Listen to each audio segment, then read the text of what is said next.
ഇന്ന് ഞാൻ വന്നിട്ടുള്ളത് ഒരു മാല ഉണ്ടാക്കണ രൂപം കാണിക്കാൻ വേണ്ടിയിട്ടാണ്. അത് നമുക്ക് വേണ്ടത് ഏത് തരം മുത്തുകളാണെങ്കിലും ഉപയോഗിക്കാം. ഇതിപ്പോൾ ഞാൻ ഉപയോഗിച്ചതിന് ഡ്രസ്സിന് മാച്ച് ചെയ്തൊരു മുത്തുകളാണ്. പച്ചയും ചുമപ്പും ഒരു ഗോൾഡൻ കളർ ബീഡ്സ് അങ്ങനെ കൂടിയുള്ള ഒരു ബീഡ്സ് വെച്ചിട്ട് ഞാനിത് ഉണ്ടാക്കാൻ ഉപയോഗിക്കുന്നത്. പിന്നെ അതിലെ ഇലാസ്റ്റിക്കിലേക്ക് അതങ്ങനെ കയറ്റി ഓരോന്നോരോന്ന് ആദ്യം പച്ചയും പിന്നെ ഗോൾഡനും പിന്നെ റെഡും ആയിട്ട് ചെയ്യുക. അങ്ങനെ എല്ലാം കൂടി ഒരുമിച്ച് ചെയ്ത് കഴിയുമ്പോൾ ഒരു നല്ലൊരു അടിപൊളി മാലയായിട്ട് വരും. സിമ്പിളാണ്. നമ്മൾ ഡ്രസ്സിന് മാച്ച് ചെയ്തതനുസരിച്ചിട്ട് നമുക്ക് എപ്പോൾ വേണമെങ്കിൽ എങ്ങനെ വേണമെങ്കിൽ അത് ചെയ്യാവുന്നതാണ്. ഞാനിപ്പോൾ ചെയ്തത് 3 കളർ ബീഡ്സ് മാത്രമേ ഉള്ളൂ.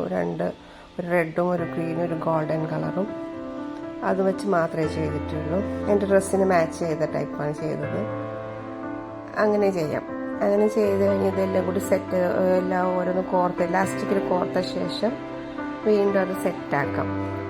സെറ്റാക്കി കഴിഞ്ഞിട്ട് അത് നമ്മളെ കറക്റ്റ് അളവ് നോക്കിയിട്ട് അത് കറക്റ്റായിട്ട് അതത് കെട്ടിക്കൊടുത്താൽ മതി. കെട്ടിക്കൊടുക്കുമ്പോൾ ഒരു തരം നമ്മൾ അളവ് കറക്റ്റായിട്ട് ഇരുന്നോളും. കാഴ്ത്തി തന്നെ